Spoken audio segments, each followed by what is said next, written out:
बिस्मिल्लाहिर्रहमानिर्रहीम अस्सलाम वालेकुम। मैं हूं मोहम्मद इदरीस वान एडवोकेट।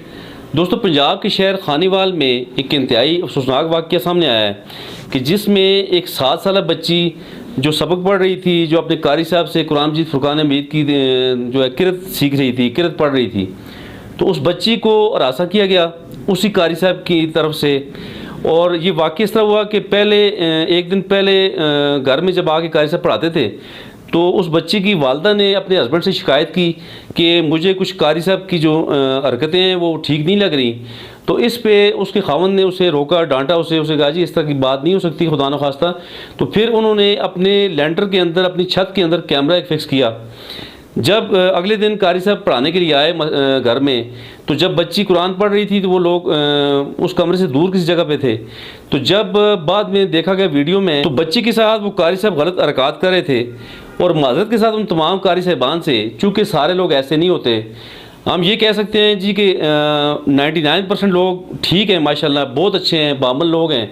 1-8% हर शोबे में कोई ना कोई बिगाड़ पैदा करने वाले लोग लाजमी होते हैं। तो इसमें उस बच्ची के साथ उस बच्ची को कारी साहब ने मोलेस्ट किया, बच्ची के साथ आतापाई की, बच्ची के साथ बेहुदा हरकतें करते हुए वीडियो में दिखाए गए। तो जब उस वीडियो को घर वालों ने देखा तो फिर उनके खिलाफ, उस कारी साहब के खिलाफ जाके FIR दर्ज करवाई और ये लाके मखदूमपुर, थाना मखदूमपुर में जाके बच्ची के वलदैन ने रिपोर्ट दर्ज करवाई है और बाकायदा उस कारी साहब को चार्ज किया है इस FIR में। और उस कारी साहब का नाम है जी शाहिद इकबाल, मुल्ज़म शाहिद इकबाल। दोस्तों, यहाँ मैं तमाम पेरेंट्स को गुजारिश करना चाहूँगा, उनसे रिक्वेस्ट है मेरी कि खुदारा अपने बच्चों की हिफाजत खुद करें। चाहे बच्चा आपका मस्जिद में है, चाहे बच्चा आपका स्कूल में है, चाहे बच्चा आपका किसी भी जगह पे है, चाहे किसी रिश्तेदार के घर भी क्यों ना गया हो, आप ज़रूर उस पर चेक एंड बैलेंस रखें। और आप हर किसी को हम शक की निगाह से देख नहीं सकते, लेकिन फिर भी हमने हर किसी को प्रोब करना है, हर किसी को हमने देखना है, हर किसी पे नज़र रखनी है कि हमारे बच्चों के साथ जो भी कोई डील कर रहा है वो किस तरह की डील कर रहा है। इस वक्त जो पाकिस्तान में जो सबसे बड़ा जो मसला है वो चाइल्ड प्रोटेक्शन का है। आए रोज़ हम देखते हैं हमारे बच्चों को तरह तरह के मसाइल का सामना है। बच्चों को हरासा किया जाता है, बच्चों को जिनसी तौर पर हरासा किया जाता है, बच्चों को फिजिकली टॉर्चर किया जाता है, पनिश किया जाता है।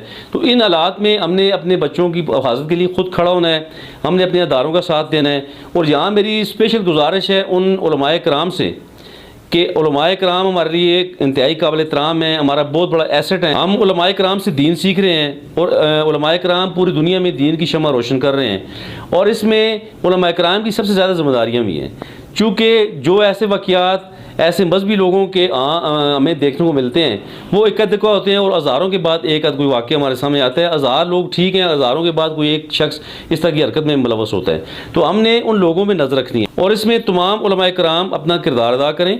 तमाम उलमाए कराम मेंबर पे ये लोगों को नसीहत करें, ये एड्रेस करें कि खुदा के बंदों, मस्जिदों में और मदरसों में जो माहौल है उसे ज़्यादा बेहतर बनाने की कोशिश करें। अल्हम्दुलिल्लाह हमारा माहौल बहुत अच्छा भी है, लेकिन मदरसे जो हैं हमारे इस्लाम के किले हैं और याद रखें ये इस्लाम के किलों को हमने ज़्यादा बेहतर मजबूत बनाना है ताकि हमारे बच्चे हर जगह पे सेफ रह सकें। तो इसलिए ये इंतहाई अफसोसनाक वाक़या था जिसकी वीडियो ना हम खुद देख सकते हैं ना आपको दिखा सकते हैं। इतनी शर्मिंदगी होती है, यकीन जाने किस ज़ल्माना तरीके से इस बच्ची को मोलेस्ट किया गया, उसके एज़ा को हाथ लगाया गया। तो बहरहाल दुख के साथ यही गुजारिश है मेरी तमाम अदारों से, तमाम उलमाए कराम से, तमाम शहरियों से कि हमने सब ने मिल के अपने बच्चों को महफूज बनाना है और हमने दीन इस्लाम के सुनहरी असूलों पर चलते हुए अपने आप को भी ठीक करना है और दूसरे लोगों को दावत देनी है कि वो भी जो है दुरुस्त हो जाएँ, ताकि हम सारे लोग जो है अल्लाह और अल्लाह के रसूल के नज़दीक सच्चे हो जाएँ और हम मुँह दिखाने के काबिल रह जाएँ।